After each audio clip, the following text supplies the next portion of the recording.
दिल्ली में अमित शाह से मिले सीएम धामी, उत्तराखंड की कानून व्यवस्था और विकास योजनाओं पर लिखी अहम मार्गदर्शन।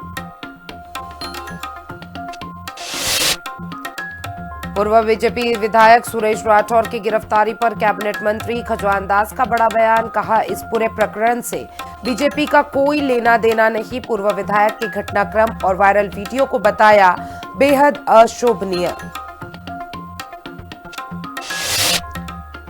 देहरादून मर्डर केस में भारी तनाव, बीजेपी नेता की हत्या के बाद पथराव, हिंदू संगठन को एसएसपी की 2 टूक चेतावनी, कानून हाथ में लिया तो खैर नहीं, बैरागीवाला में भारी पुलिस बल तैनात।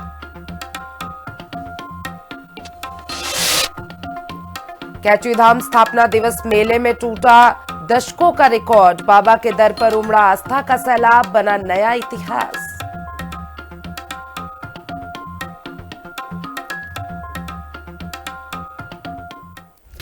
नमस्कार, हिंदी खबर देख रहे हैं आप और मैं हूं आपके साथ अंकिता शुक्ला। बीजेपी के पूर्व विधायक सुरेश राठौर की गिरफ्तारी पर उत्तराखंड की सियासत गर्माते नजर आई है। मामला अंकिता भंडारी हत्याकांड में बीजेपी नेताओं का नाम लेने से जुड़ा हुआ है।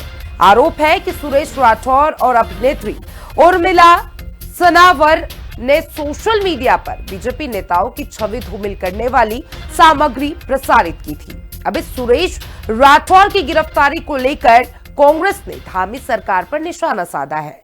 कांग्रेस ने इसे अंकिता हत्या मामले में वीआईपी को बचाने और सीबीआई जांच को प्रभावित करने की साजिश करार दिया है। रिपोर्ट देखिए। पूर्व एमएलए सुरेश राठौर गिरफ्तार, गए जेल। कांग्रेस ने कहा वीआईपी को बचाने का खेल। फिर गरमाया अंकिता भंडारी हत्या मामला, धामी सरकार पर कांग्रेस ने बोला हमला।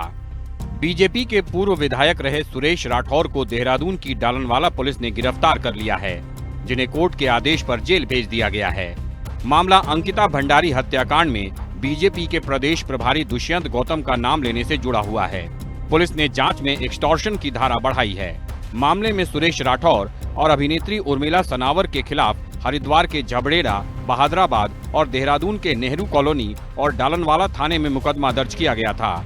आरोप है कि दोनों ने सोशल मीडिया पर ऑडियो वीडियो वायरल किए थे, जिनमें दुष्यंत गौतम सहित कुछ अन्य बीजेपी नेताओं के संबंध में आपत्तिजनक और छवि धूमिल करने वाली सामग्री प्रसारित की गई। शिकायतकर्ताओं का कहना है कि इससे उनकी छवि को नुकसान पहुंचा है।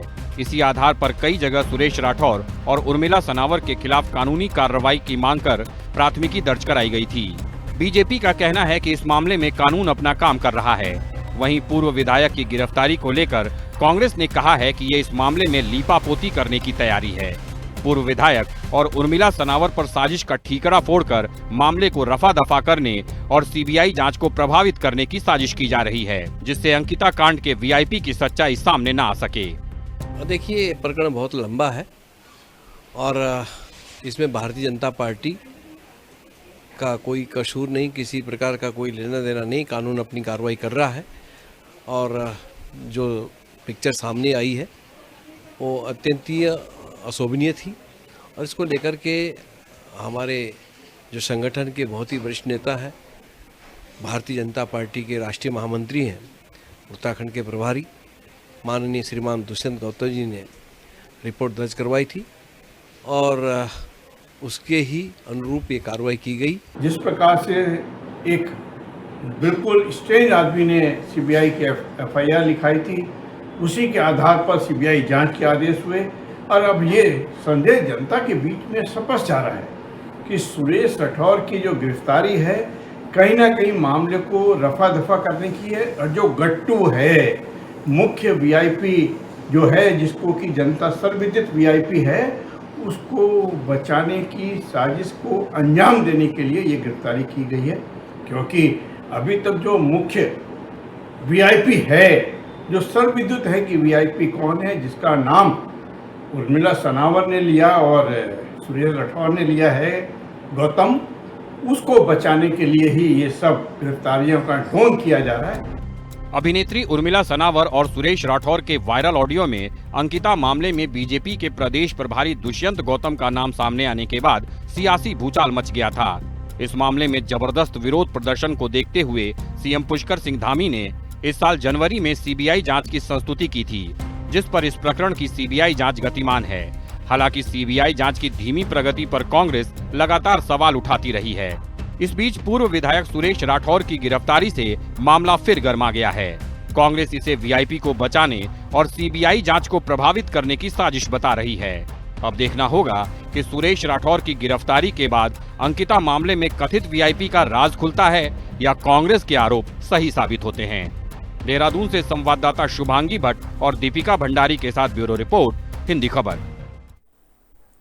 राज्यपाल retired lieutenant general Gurmeet Singh भारतीय पशु चिकित्सा अनुसंधान संस्था और मुक्तेश्वर में आयोजित कार्यक्रम में मुख्य अतिथि के रूप में शामिल हुए। कार्यक्रम में राज्यपाल ने खेत बचाओ अभियान का शुभारंभ किया और इस अवसर पर राज्यपाल ने कहा कि विज्ञान और अनुसंधान का वास्तविक उद्देश्य समाज के अंतिम व्यक्ति के जीवन में सकारात्मक परिवर्तन लाना होना चाहिए। उन्होंने कहा कि वैज्ञानिक उपलब्धियों का लाभ तभी सार्थक है जब वो किसानों, पशु पालकों और ग्रामीण समुदाय तक पहुंचे।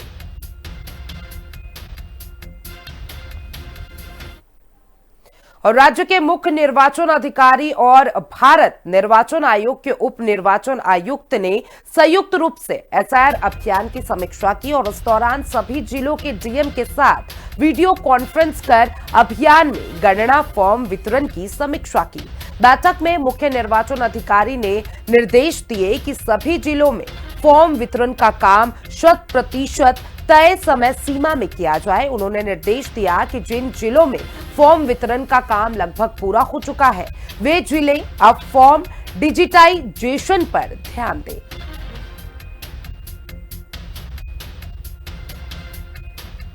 हमने सभी जनपदों में जहां जहां पर नेटवर्क शैडो एरियाज हमने आइडेंटिफाई कर रखे हैं, उन सभी जनपदों को विशेष रूप से ध्यान देने के निर्देश दिए। वहां पर बीएलओ के साथ में टेक्निकल मैन पावर को एज अ वॉलंटियर लगाया जा रहा है, जो उनकी तकनीकी सहायता करेंगे। साथ में जहां पर मतलब नेटवर्क का इश्यूज आ रहे होंगे, वहां पर क्लस्टर के रूप में भी आइडेंटिफाई करने के निर्देश दिए गए हैं। वहां पर आकर बीएलओ के द्वारा फॉर्म वितरण के बाद में अपना डिजिटाइजेशन कार्रवाई करने के निर्देश दिए गए। चंपावत जिले के लोहाघाट के प्रसिद्ध पर्यटक स्थल एबट माउंट में गुलदार का खतरा बढ़ता नजर आ रहा है। एबट माउंट निवासी सलीम जावेद ने बताया कि गुलदार ने उनके घर में उनके कुत्ते पर हमला कर दिया और सलीम जावेद ने आगे बताया कि उस समय घर के छोटे बच्चे आंगन में ही थे और शोरगुल मचने पर गुलदार जंगल की ओर भाग गया। सलीम जावेद ने बताया कि घटना उनके सीसीटीवी कैमरे में कैद हो गई। उन्होंने कहा गुलदार के इस तरीके से घर में आने से काफी खतरा बढ़ चुका है। मामले में वन विभाग के जो अधिकारियों का कहना है कि एबट माउंट क्षेत्र में गश्त लगाई जाएगी और पिंजरे के लिए उच्च अधिकारियों को पत्र लिखा जाएगा।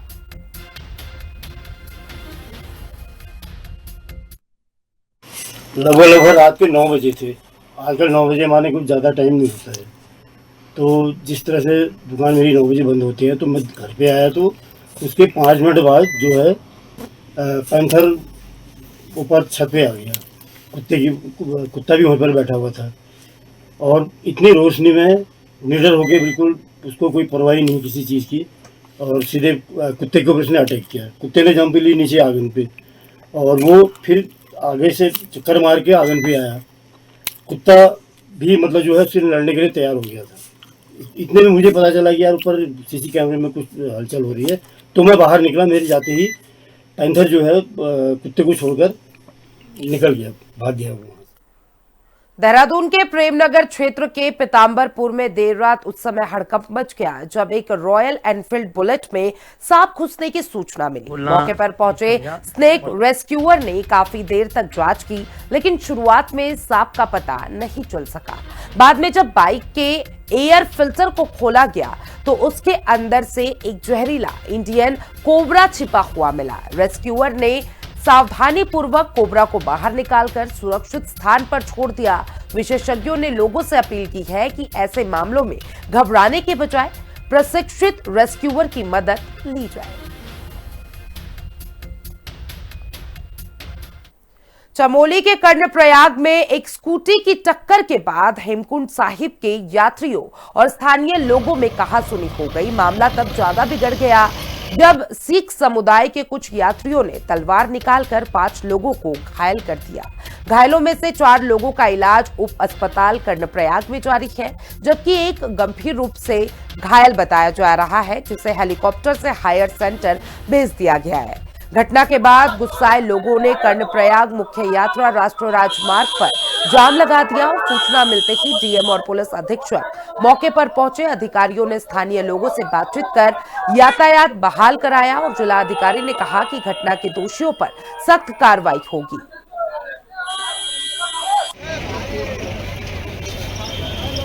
देखिए, आज सुबह कर्णप्रयाग क्षेत्र में कुछ श्रद्धालु जो हेमकुंड साहिब की यात्रा से लौट रहे थे, उनके और स्थानीय हमारे कर्णप्रयाग के व्यापारियों के बीच एक विवाद हुआ, जिसमें श्रद्धालुओं के द्वारा हथियारों का प्रयोग करते हुए हमला किया गया, जिसमें हमारे 4 लोग घायल हुए। उनमें से एक जो थोड़े अधिक घायल थे, उनको हमने हेली के माध्यम से देहरादून भेज दिया है। बाकी 3 की स्थिति सामान्य है।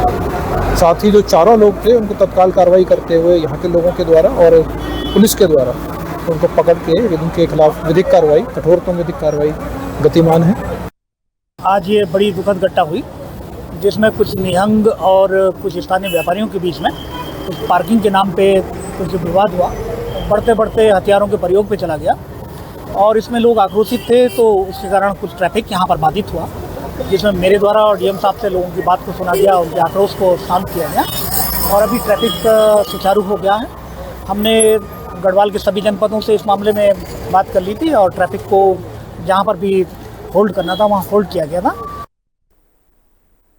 बैरागीवाला गांव में भाजपा ओबीसी मोर्चा के पदाधिकारी विनोद कश्यप पर हुए हमले के चलते हुई मौत के बाद से ही माहौल काफी गर्मा गया था। गांव में 3 दिन तनाव के बाद चौथे दिन स्थिति पटरी पर लौटती नजर आ रही है। गांव की बंद पड़ी दुकानें अब खुलने लगी है, जहां पहुंचकर ग्रामीण अपनी जरूरत का सामान खरीदते दिखाई दे रहे हैं। बीते दिनों की घटनाओं को देखते हुए अभी भी गांव में जगह जगह पर पुलिस बल तैनात है।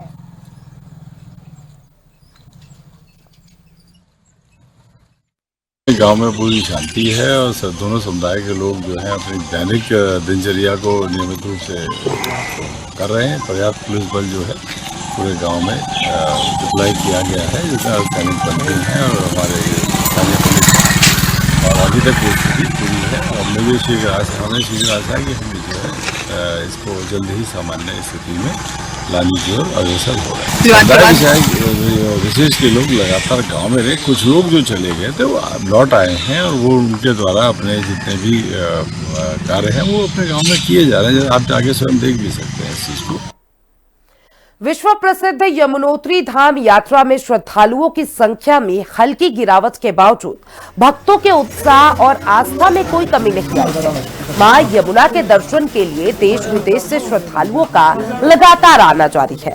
कपाट खुलने से लेकर अब तक 72,000 से ज्यादा श्रद्धालु मां यमुना के दर पर हाजिरी लगा चुके हैं। कई यात्रियों ने सुरक्षा और प्रशासनिक प्रबंधन की जमकर सराहना की। वहीं कुछ यात्रियों ने पालकी, डंडी और घोड़ा खच्चर संचालकों के जरिए मनमाना व्यवहार और दुर्व्यवहार की शिकायतें भी दर्ज कराई है। हिंदी खबर संवाददाता सुनील थपलियाल ने यमुनोत्री धाम मार्ग से ग्राउंड जीरो पर व्यवस्थाओं का जायजा लिया। रिपोर्ट देखिए। मैं गुजरात वलसाड़ से आया हुआ हूँ और मुझे यहाँ आना बहुत ही अच्छा लगा, क्यों मेरी जिंदगी का पहला ऐसा सफर है जो मैंने ये पार किया है।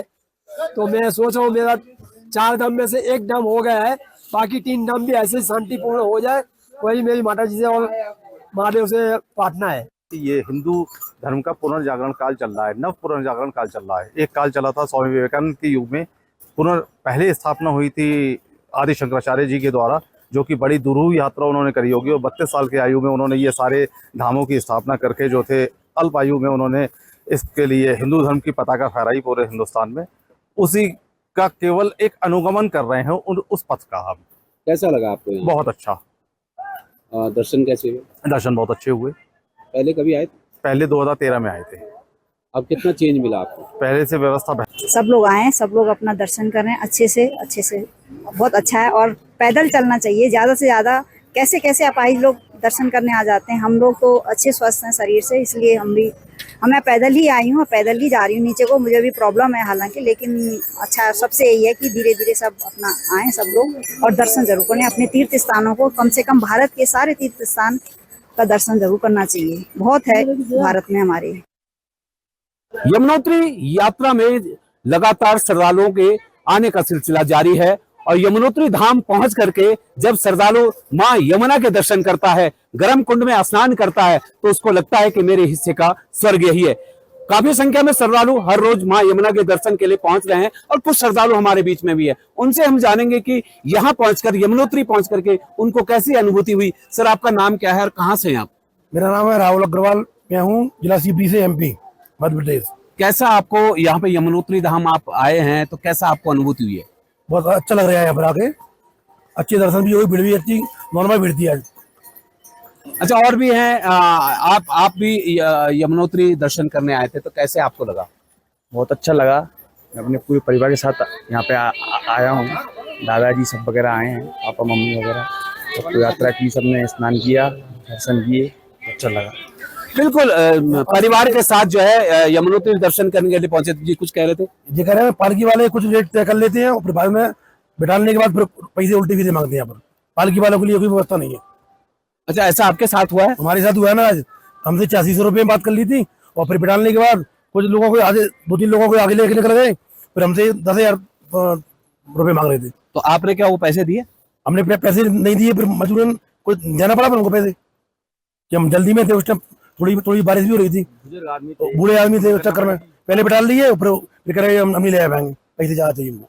बिल्कुल, ये कहीं ना कहीं व्यवस्था को लेकर के जो है ये श्रद्धालु काफी नाराज हैं, लेकिन यमुनोत्री दर्शन करके उनको बहुत सुख की अनुभूति हुई है। हम भी देश और दुनिया के श्रद्धालुओं से चाहेंगे कि आप भी यमुनोत्री धाम आए, मां यमुना के दर्शन करें, गर्म कुंड में स्नान करें और जो गर्भगृह है उसके भी दर्शन कर पुण्य अर्जित करें। सुनील थपलियाल, हिंदी खबर, यमुनोत्री धाम, उत्तरकाशी। ऋषिकेश के योगनगरी रेलवे स्टेशन पर उस समय सनसनी फैल गई जब प्लेटफॉर्म पर सो रहे एक दामाद पर उसके ही ससुर ने चाकू से जानलेवा हमला कर दिया। घटना में युवक के सिर और हाथ में गंभीर चोट आई है। बताया जा रहा है कि बेटी और दामाद को लेकर पहुंचे ससुर हरगोविंद त्रिपाठी ने रात में सोते समय हमला किया और फरार होने की कोशिश की, लेकिन जीआरपी ने पीछा कर आरोपी को पकड़ लिया। घायल को एम्स ऋषिकेश में भर्ती कराया गया है, जहां उसकी हालत खतरे से बाहर बताई गई है। मामला प्रेम विवाद से जुड़ा बताया जा रहा है।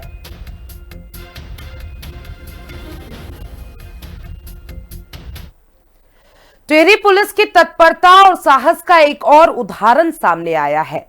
मुनि की रेती स्थित शत्रुघ्न घाट पर गंगा स्नान के दौरान उत्तर प्रदेश के अमरोहा से आए 4 श्रद्धालु तेज बहाव में फंसकर डूबते नजर आए। मौके पर तैनात टिहरी पुलिस की रेस्क्यू टीम ने बिना समय गंवाए त्वरित कार्रवाई करते हुए सभी श्रद्धालुओं को सुरक्षित बाहर निकाल लिया और उनकी जान बचाई। समय रहते किए गए इस रेस्क्यू ऑपरेशन से चारों श्रद्धालु सकुशल बच गए। स्थानीय लोगों और यात्रियों ने पुलिस टीम के इस साहसिक कार्य की सराहना की और आभार व्यक्त किया। नीलकंठ महादेव मंदिर और चारधाम यात्रा में उमड़ रही श्रद्धालुओं की भारी भीड़ को देखते हुए पुलिस पूरी तरीके से मुस्तैद है। श्रद्धालुओं के सुरक्षित दर्शन और सुचारू यातायात व्यवस्था करने के लिए संवेदनशील स्थलों पर भारी पुलिस बल तैनात किया गया है। श्रीनगर और नीलकंठ सहित प्रमुख मार्गों पर ड्रोन कैमरे के माध्यम से रियल टाइम मॉनिटरिंग की जा रही है और ड्रोन से मिलने वाली लाइव तस्वीरों और सूचनाओं के आधार पर यातायात की स्थिति का लगातार आकलन किया जा रहा है। इसके बाद नियंत्रण कक्ष से सीधे ग्राउंड पर तैनात पुलिस कर्मियों को दिशा निर्देश भेजे जा रहे हैं, जिससे कहीं भी जाम की स्थिति पैदा नहीं हो। और टूरिस्ट बसों में आग लगने की घटनाओं के बाद परिवहन विभाग नियम विरुद्ध बनाई जा रही मॉडिफाइड बसों के खिलाफ एक्शन में नजर आ रही है। ऋषिकेश में परिवहन विभाग ने नियमों का उल्लंघन करने वाले वाहनों के खिलाफ बड़ा अभियान चलाया। इस अभियान के दौरान एसी बसों को चिन्हित किया गया है, जिनमें गलत तरीके से बदलाव किया गया था। सीटिंग क्षमता में फेरबदल किया गया था या फिर क्षमता से अधिक यात्री बिठाए गए थे। इन नियमों का उल्लंघन करने वालों पर विभाग ने 6 बसों को सीज कर कार्यालय परिसर में खड़ा करा दिया है और ये बसें राजस्थान, मध्य प्रदेश, चंडीगढ़ और उत्तर प्रदेश जैसे विभिन्न राज्यों की बताई जा रही है।